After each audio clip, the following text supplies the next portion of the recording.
Okay, so one moment that really stood out for me, a very caring moment, was I had a patient who was unfortunately dying. His mom was in the room, and I knew that I couldn't do anything else but really just hold his hand and wait and be there for him. And his mom actually pulled me aside afterwards, told me that if all the medication, the medication couldn't make him feel better, but she knew that like just holding his hand meant the world to him, and she can't imagine like anything else at the end of his life. Good afternoon. I'm Angie. I'm AA on Pulmonary ID. I'm just going to go over a caring moment with a family member that I had one day on the phone. A family member called looking for a family. The patient was in the ED. And the patient was transferred up here, but she didn't know exactly where the patient was at. All I know, the operator just sent her to the 6th floor. And she was looking all over. She was really hysterical on the phone. She was upset. She said it was unprofessional. They didn't call and say where her mom was at. She was really angry, so I was talking to her and I said, she said she don't know if her mom dead or alive. So I told her, I said, calm down. I said, your mom is here on our unit. She said, why nobody called me? I said, maybe because it was just an ER transfer. Usually they don't really call when they transfer the ER, but she said, I'm her only child and that's unacceptable. And I said, I told her I really am sorry. I said, but your mom's on our unit. She's okay.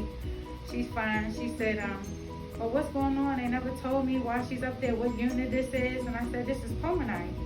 And she said, so what's going on with her? I said, I really don't know. I said, but I can get the nurse for you. She started crying. She was upset. And I told her, just relax. I said, I get someone to talk to you. I get someone to come in to come to the phone and see what's going on. And she said, I appreciate it. She said, I'm sorry I started off mean with you. She said, I'm really sorry, but she said, that's my mom. I'm her only child, and I was really concerned, and my mom came in there really sick. Her mom was a COVID patient. Her mom was really sick. She was really upset. She was scared and didn't know what was going on. So when I got the nurse to come to the phone, and also, a good thing, a doctor was on the floor on the unit at the time, and they both talked to her. And then she wanted to talk back to me again, and she really thanked me so much. She said, for my current attitude, she said, the attitude, your response was so good, and you got on the job and got somebody to help me right away. And she said, I really appreciate it. She said, thank you so much. She said, who's your manager? And I said, her name is Brittany, but Brittany wasn't here, it was a weekend. But she said, I really would let someone know how nice you was on the phone and how kind you was to help me out to find my mom. Explain it? Yep. Okay.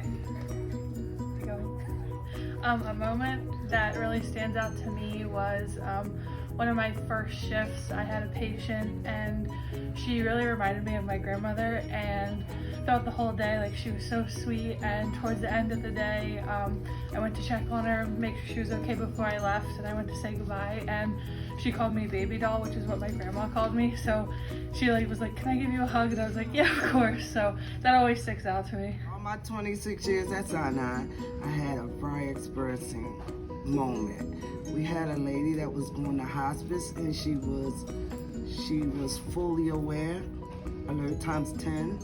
And by the time that our whole staff here at B6 realized it, everybody was caring. And by the time they picked her up, she was more at ease. I'm gonna say more at peace with herself. So that's my caring moment. Have a great day.